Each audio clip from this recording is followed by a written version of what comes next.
Episode number 404.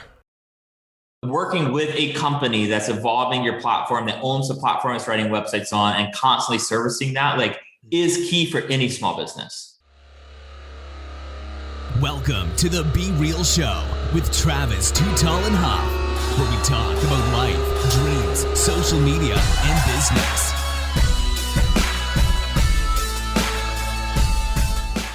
Well, hello and welcome to the Be Real Show with Travis Too Tall and Huff.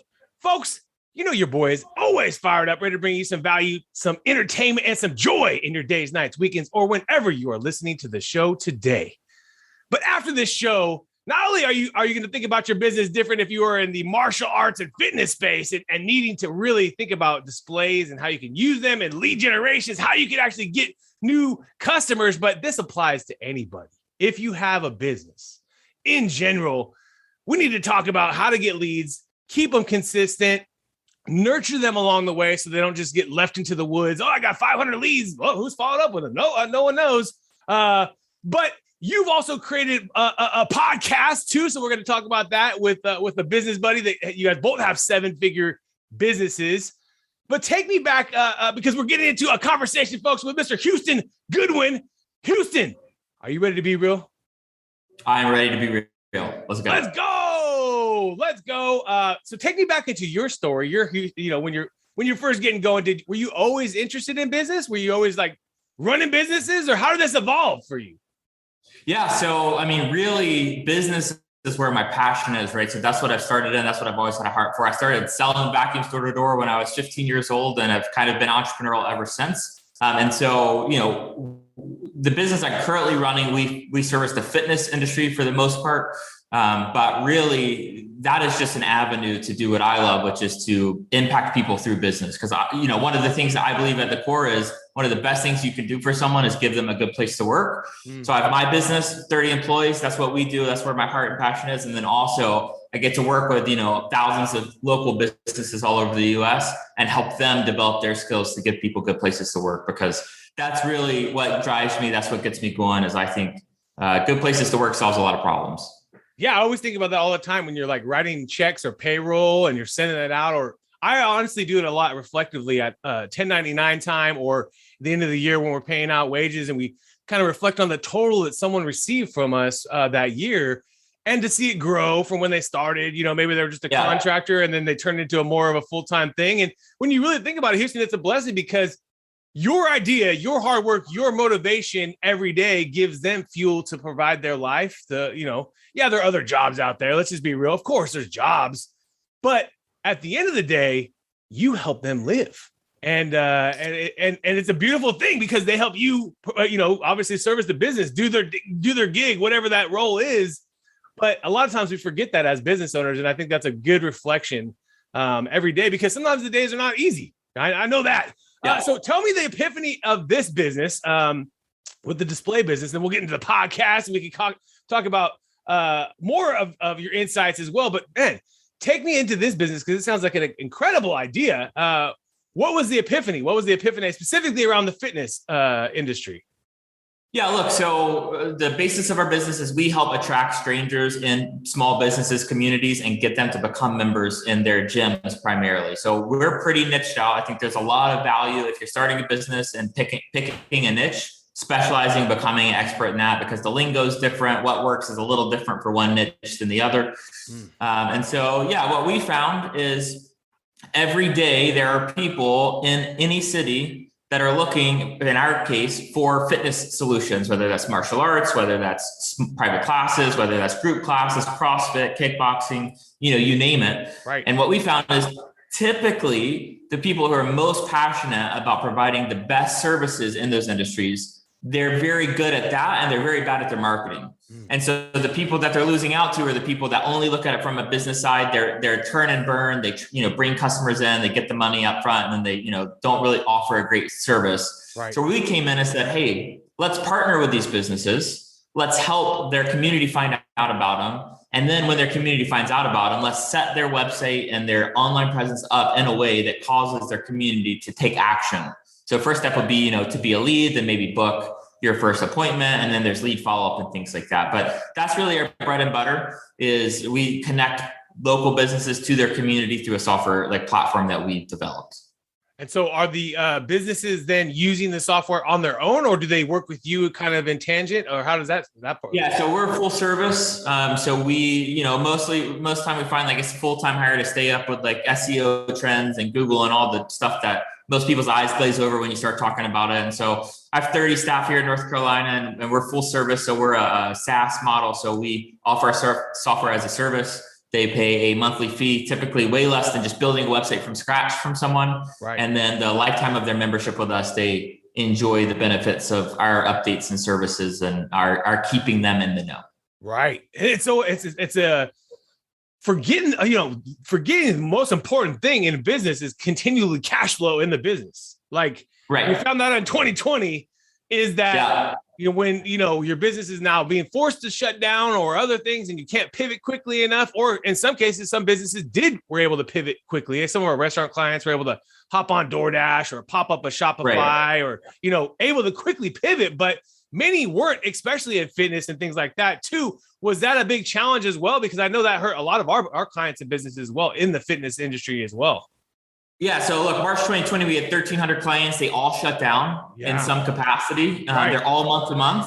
And so certainly it was a scary couple months for us. Right. But luckily there's a lot of help that we provide and a lot of things we do. And so we really had to change a lot of our thinking through, all right, if we're not providing leads as a service, what are other ways we can bring value to our clients to keep them happily paying that bill, specifically because they could leave at any time, right? And so certainly March to April of 2020 wasn't fun from a numbers perspective, but luckily we bounced back in about 8 months back to post March numbers. But yeah, it was certainly like rough waters. And one thing that I'll say, because we were pointing out to this, because if you own a fitness business, this is going to be really relevant, but frankly, this is relevant for a lot of businesses. We just happen to niche out in fitness, but the principles that we put into place obviously would go far beyond anyone that's looking to attract their community and get them to either purchase what they offer or come visit their, location or whatever. And, one of the reasons we picked websites and one of the reasons why we were able to weather the storm of COVID so well is, look, Facebook ads, and we have an agency component. I have a whole brand that we do, Facebook, Google ads, things like that. And that's really good. But I found this kind of like what's sexy right now in digital marketing. And what people need to understand, and what I think is really interesting for our business model is, when you go out to someone on Facebook or Instagram, you're finding people that maybe aren't sold on your solution that you're offering at all, whether it's fitness, whether it's a service, and you're offering a hook to say, hey, this may be worth trying. Right. But right now, if you own a business, there are people in your community actively searching out for your services. And so if your website presence, your SEO, the conversion for how your website is and that funnel isn't set up, you're missing out on free money that never stops coming. Where with Facebook, the moment you stop paying for the leads, they go away. Right. And so I think it's a really important distinction that we make. That's why our agency component is completely under a different brand. It's called Everflow, still the same, company and under me, but with the website side of things, if you're a small business, if you're looking to attract your community, like that is the place you have to own in order to be successful and dominate your market. Dude, it's for sure the win. And also the biggest thing lately is like websites even being mobile friendly, like something so simple as that too. Many times you stumble upon websites that are not even mobile friendly in 2022, and we're on our phones now. I mean, people are making transactions happen. You can buy $1,000 packs of cards right on your phone on Whatnot or eBay or wherever, and so come on, baby. I mean, let's some of these businesses, it's great. And some of them are very large, that are. Yeah. And most traffic is mobile.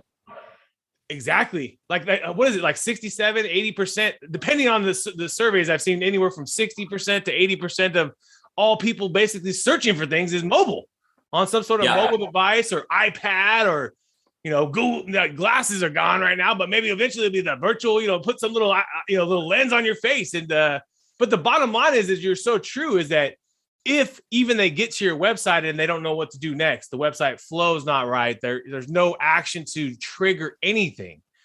That's what you also see next is, hey, I could spend $5 million in Google ads or Facebook ads or influencers or whatever.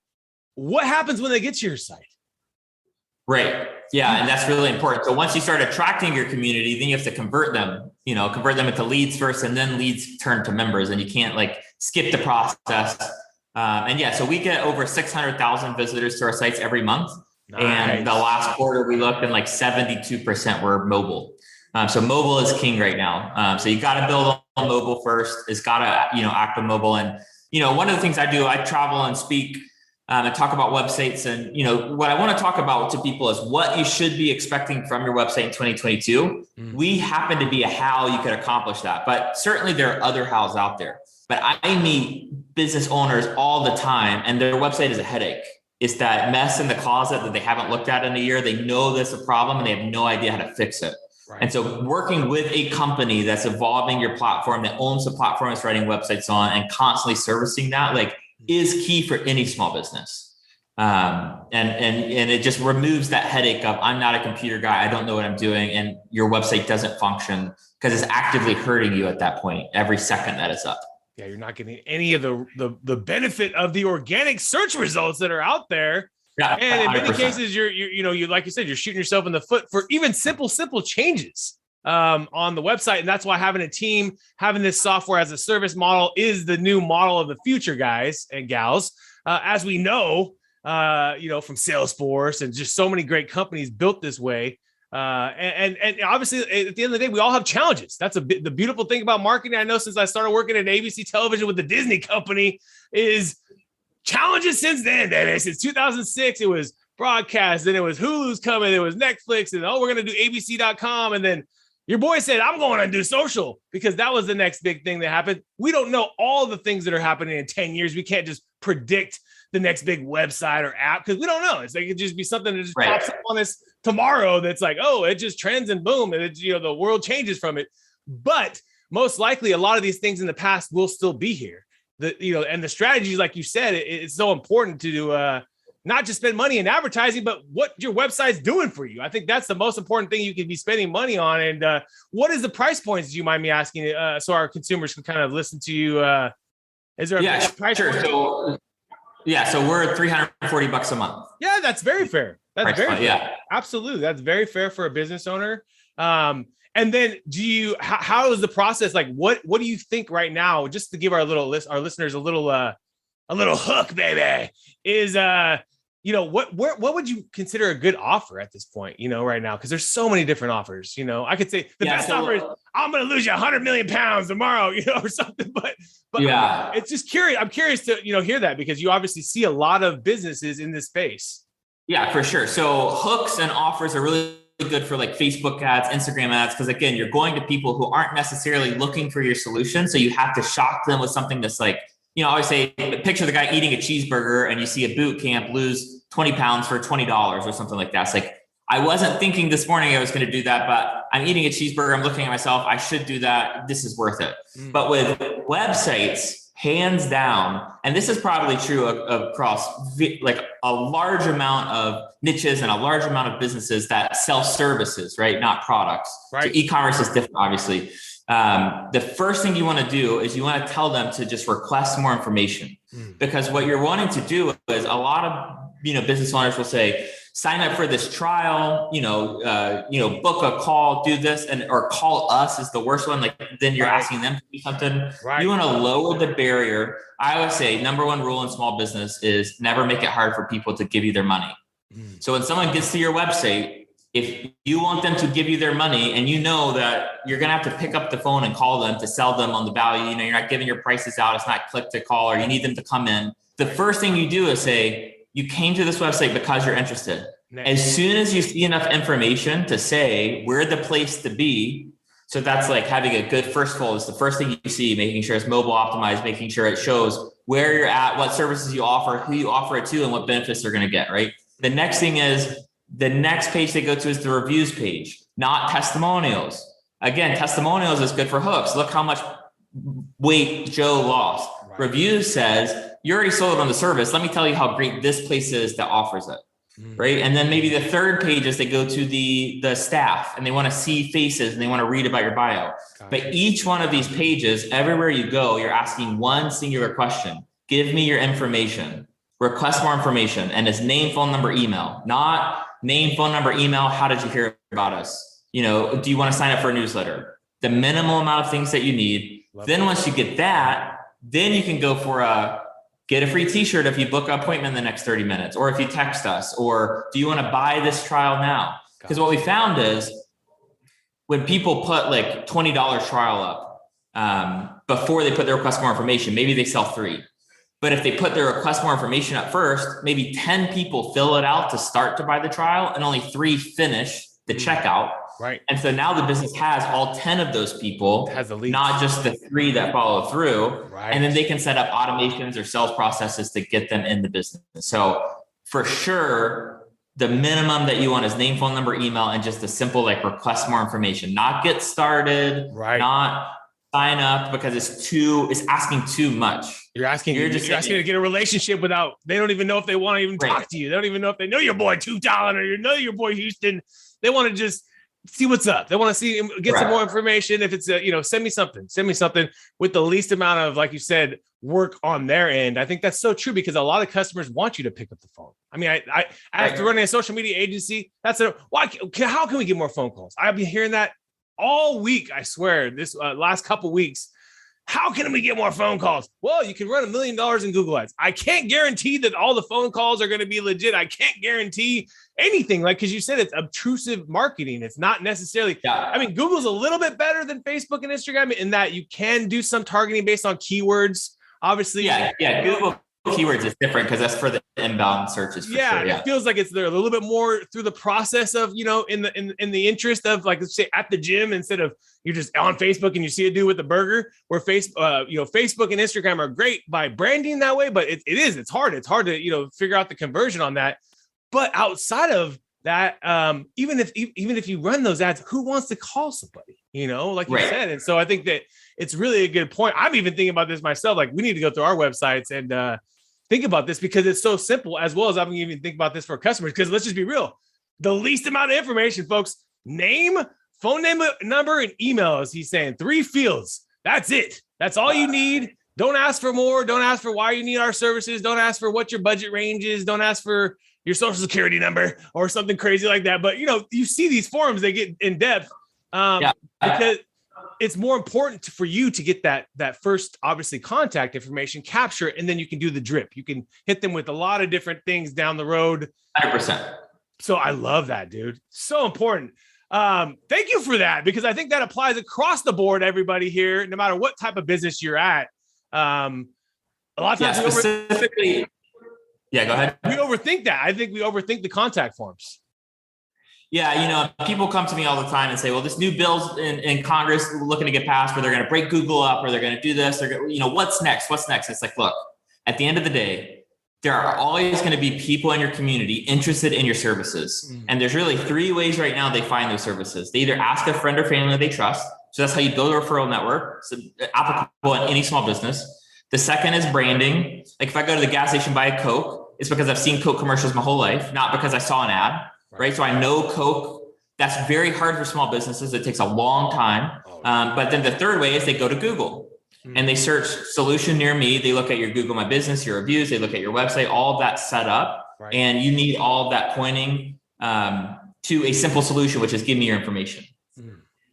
And then you can go to the next. And one of the cool things that we do for our clients is the second, because 8 out of 10 of the searches, the leads that come in, they're searching on their phone. Right. So the second they submit their information, our business owner's phone rings, and it's an automated message from us that says, hey, you got a lead. Are you available? Press 1. If they press 1, it calls the lead's phone within 10 seconds of them pushing the button. Wow. And so then people who use that, because everyone gets spam calls every day, so people are less likely than ever to pick up a random phone number. Right. But if you call them 10 seconds after they submit the information, it's almost like a curiosity, like, no way this is real, right? I just submitted the information. No way this person is calling me. And people that take advantage of that, they freaking smash it. Yeah, it's great. Oh, that's great, dude. That's great for business owners, because obviously everyone's busy too. But say you do have, even if you're a top level CEO or whatever your role is inside the business, and maybe you're slammed, but then there's times you're not slammed.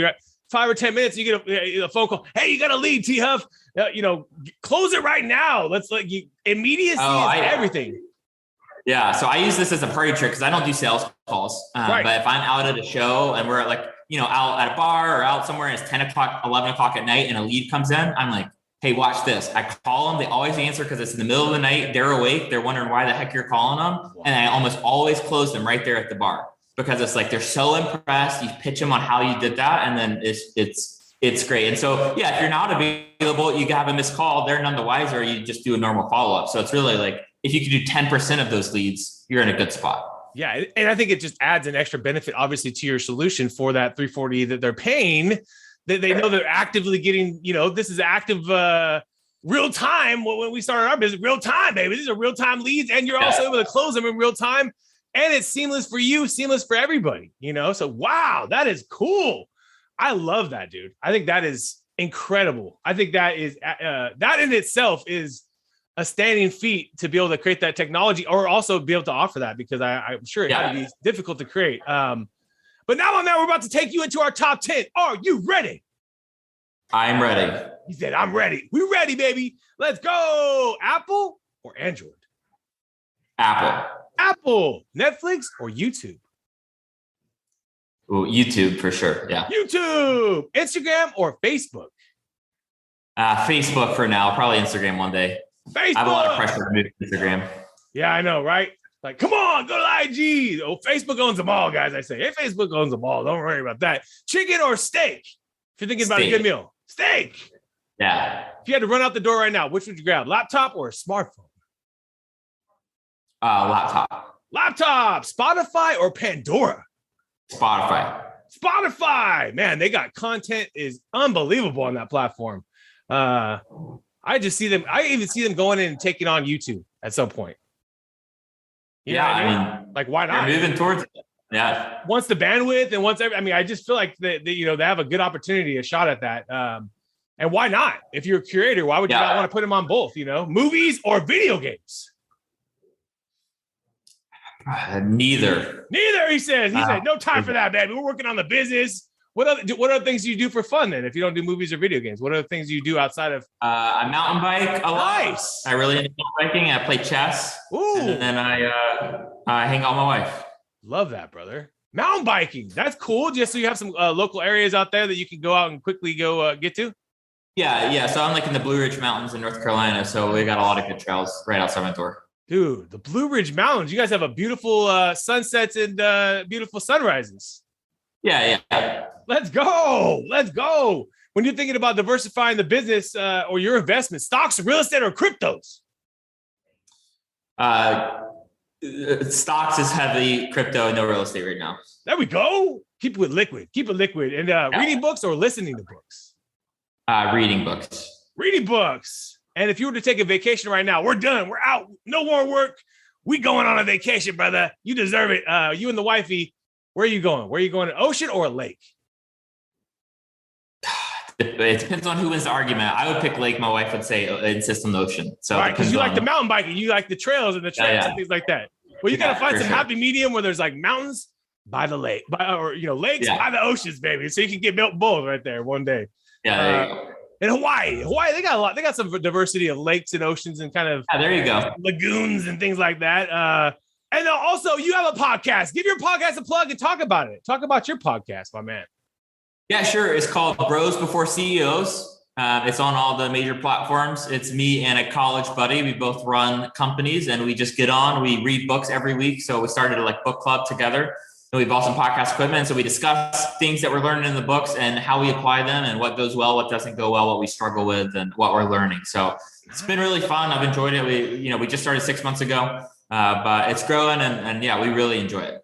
Bro, that's amazing. What kind of businesses does he run as well? Just so we have a little context. He is he's a project owner. He's a product owner for a large software company now. They do more e-commerce. So I do the service side, he does the e-commerce side. Nice. You guys have a lot of obviously with Shopify and so many things you can do now with websites. Yeah. Literally take orders. I mean, we had to pull up a Shopify with our sports car business because of Network, which is an online shopping platform, kind of had that integration for us. And it's incredible. I mean, once you can just pop it open, you just put your inventory on there. I mean, it's just so easy for business owners. And if you don't have that, obviously, you're missing the ball too on obviously being able to make sales right through your website for anyone across the world. And obviously e-commerce in itself with Amazon and eBay's and all these places, it's just incredible what these people are doing. So the combination, we're going to find that show in the and put in the show notes. We're going to find the link and put it in the show notes, my man. When you're waking up, yeah, absolutely, guys. So we're going to make it easy for you. So hit the show notes. We'll put it in there for you. Couple more last questions for you. When you are waking up for your day, why do you love being you? Getting ready, getting pumped, getting energized. Why do you love being Mr. Hughes? Yeah. I love the impact that business has on people. Like that may sound corny, but like today we got, I just announced I've been working for 6 months on a new lease in a downtown suite office about all the furniture moving ready, like super trendy. Wow. And I've been holding this for 6 months, but today I got to tell the whole team, surprise them. I made a video, I faked them out. And so all week, that's what I've been waking up for. It's like, how can I get this in place to be able to tell these people, because they're going to have a much better experience at work. Right. And so that's what gets me up is, what can I do to impact the people that are trusting me to work for me? And it's incredible to watch your business grow, isn't it? Yeah, it's awesome. That's the one of the, and also obviously your customers too, because it's twofold. You get this. Yeah, for sure. If you're doing your job right, my boy's closing deals at the bar, baby. Let's go. There you go. No, I love that. That is a classic bar trick right there. And closing them too, baby. Not just talking to them, but closing them. Do you think you'll ever retire from the game of being a CEO, being an entrepreneur, running businesses? One day I will retire. I want to do start a fund for startups and then sit on boards and help startups one day. But that's a long way away, so not anytime soon. A long runway. We got a long runway.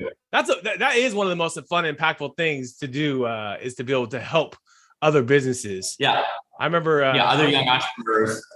I was listening to the interview with Rogan and Mr. Beast, and he was just talking about how he could literally take anybody and with a certain amount of ideas, run them. I mean, where they could be making a significant amount of money because of the arbitrage of what he's done, as well as yourself, the arbitrage of your knowledge and skills and team that you can actually make those things happen. He's just an interesting guy, but Mr. Beast puts out some really good stuff out there.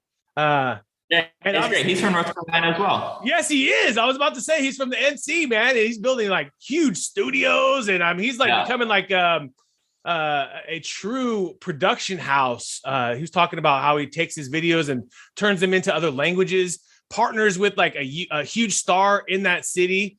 So if he goes to Mexico, he'll get a huge Spanish star, and they'll be the ones that overdub his video. It's just really smart. And then he's making an agency to do that for other YouTube creators and making businesses on top of it, because obviously the arbitrage is the viewership leads to whatever the hell else you want to sell. I mean, if you got 51 million people selling, he's selling chocolate bars and whatever that, if you have that many people watching you these days, that's the power. Viewership, Rogan or that is the power. And then plug and play whatever you want to put here. And really you're probably going to do all right. Now, obviously there's going to be challenges. You're not going to win.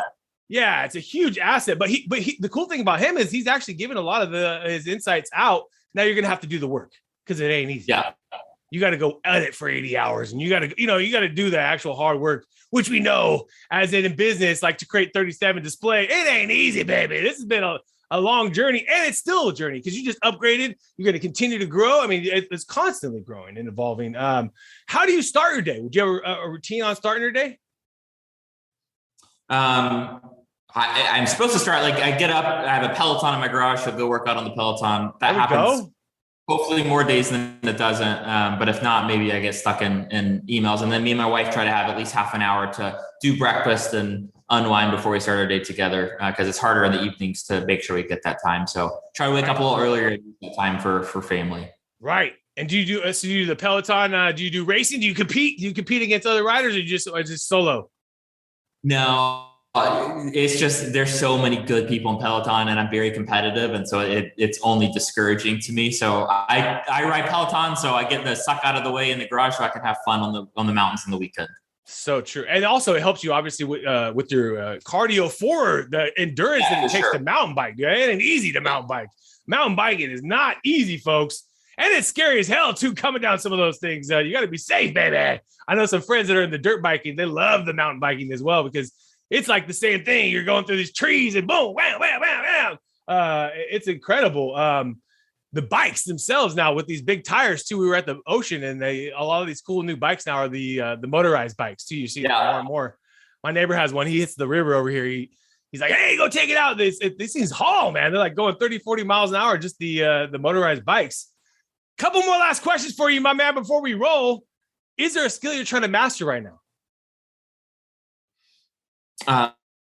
Like personally, I'm trying to master, I'm working on chess a lot, nice. Like as a hobby. So that's one. But then honestly, like running a company is complicated. And I told someone the other day, like every time we get a new client, every time we make a new hire, it's the biggest company I've ever run. Right. And so that's what my head is down. A majority of my waking hours is how I can lead people better, how I can relate, how I can grow, how I can make good decisions and learn from others. So that's a lot of skills collective, but running a company is the skill that I will be in for the next several decades, probably mastering. He's master, baby. And it goes along with chess too. It's making those strategy plays. And a lot of times in business too, you have to just adapt. Like you guys had experience with 2020. A lot of business had experience with 2020. Adapt and evolve, and get stronger and grow and get better. And honestly, sometimes you aren't, but then you just take it and learn from it, And so that's the thing we're all going to take out of this. I think, hopefully. Is there a favorite app or a tool on your phone right now or in the business that you just love using? On my phone, I really, my phone is email, social media, and chess. So I'm learning TikTok. I just got a TikTok handle. I got a team. We're going to start doing a social push in April. Nice. Where I start posting. I don't have a Twitter, or TikTok. So now I have a Twitter, a TikTok, Instagram. So I'm learning the social game right now. I just watched a bunch of Mr. Beast because it's fascinating how he got all this success. He's from North Carolina. He's young. Right. So I've been diving into social influencers, which is a little outside of my normal repertoire. But like you said, attention is an asset. And so I've been diving into TikTok lately to learn the trends and what makes people watch and what makes things go viral and things. And so social media has actually taken a much higher presence in my life in the last 30 days while I've gotten this team around to help me start putting some content out in April. Yeah, because the key is going to be for team because you're busy as well. So that's the key thing I've seen with being consistent, like on anything with talking to customers and consuming and, I want to get to this many people. I want to go there. Okay, we can do that. You got to start working, baby, because it's part due to you and then having a team to help, and then, but it's so true. You don't know what's going to It's a job. It's a full-time job. And honestly, a lot of times these people do not get paid that much for what they actually recoup. You have the blessing, my man, to already have the bag, if you want to call it that. Like a lot of us entrepreneurs, we figured out a way to get the bag. It's hard to hold the bag. It's hard to keep the bag. It grows. It's small. It shrinks. You see your team grow and you see so many blessings from that. But your blessing is going to be, my man, is that you can do this for fun. It's a side project. It's not your only thing. And you have all these the analytical mind, and you know how to read statistics and things like that you can see kind of and read. But the big thing I think is just keeping that viewer watching every second. Yeah. Like in TV commercials, like when we're talking with McDonald's, when we're talking to them making a $200,000 commercial, every second they want to hold your attention there, for that in broadcast, now that was 15 years ago. Now it's like every freaking millisecond, right? It's like, you know what I mean? Like, so whatever that is, I think it comes down to editing. And I think it comes down to just constantly bam, bam, bam, bam, bam. And then there's a hook at the end, a payoff. At the end of Mr. B's videos, every single one, a homeless guy gets $100 million. This gets to this. You know what I'm saying? There's a payoff at the end. That's the big thing. And the big thing he's doing now is the person that basically wins the prize is actually a sponsor. So Coca-Cola gives 100 million, build you a Coca-Cola house with 100 million Coca-Colas in it. You know what I mean? And so that's the payoff is he's actually the advertiser. So smart, ding, ding. It didn't probably always start that way.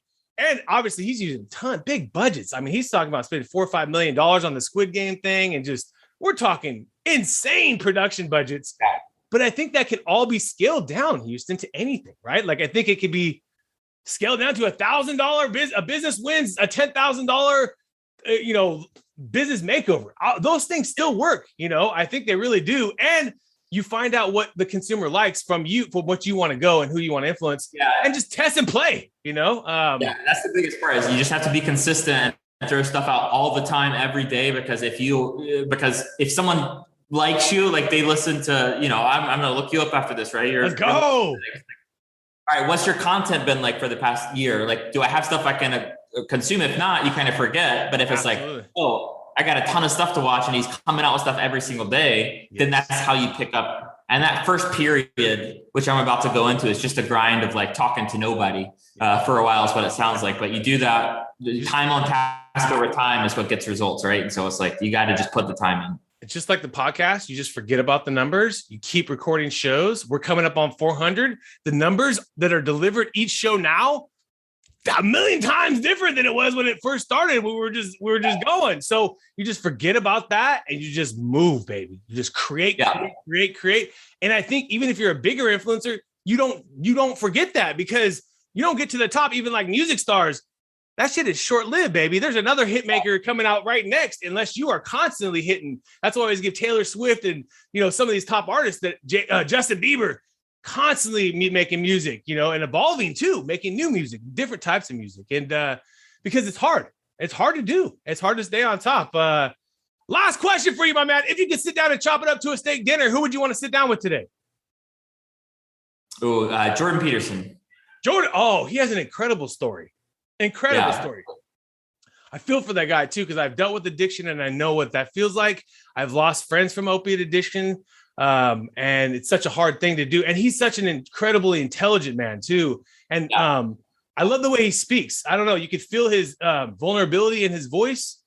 Something about that I really fall in love with too. I really like Jordan Peterson, man. I would love to be on that conversation. Let's go, baby. I'm going to be a little fly on the wall of that steak dinner.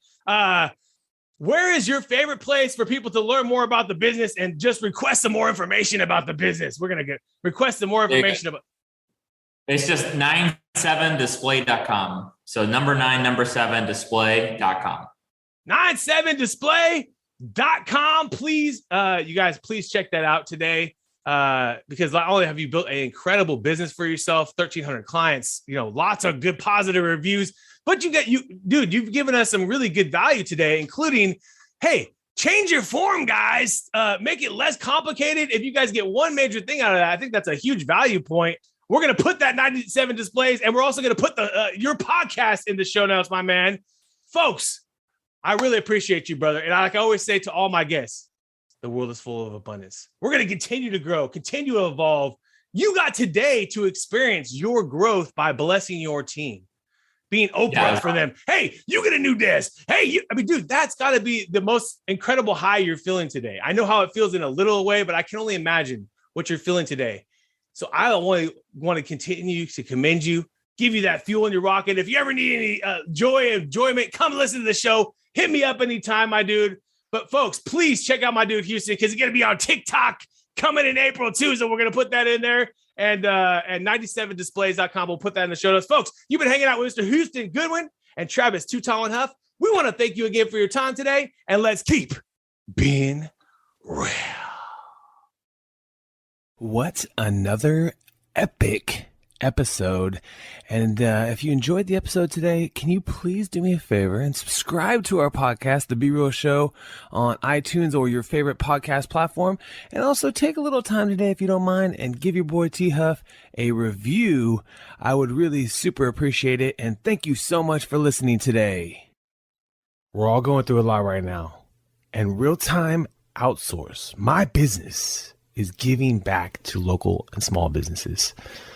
Through our social media services and campaigns, we are actually helping small businesses get more exposure during these times, and also when we get through these times. At the end of the day, we don't know how long this is all going to last, but most importantly, you got to think about your business right now and take it seriously. So come check us out at realtimeoutsource.com, and we would love for you to qualify and get the process started where we can take a look at your business and see if we can qualify you for some of our services at little to no costs for most of the businesses. And some businesses, you're going to have to pay, but that's just part of life, right? But most importantly, is that I think this is the time, folks, that you can actually help thrive in your business. And so I would love to help you personally with our team. We're all going through a tough time right now. So take advantage of us. realtimeoutsource.com. Check us out. And we would love to do some business with you and help you with your social and digital media in 2020 and beyond.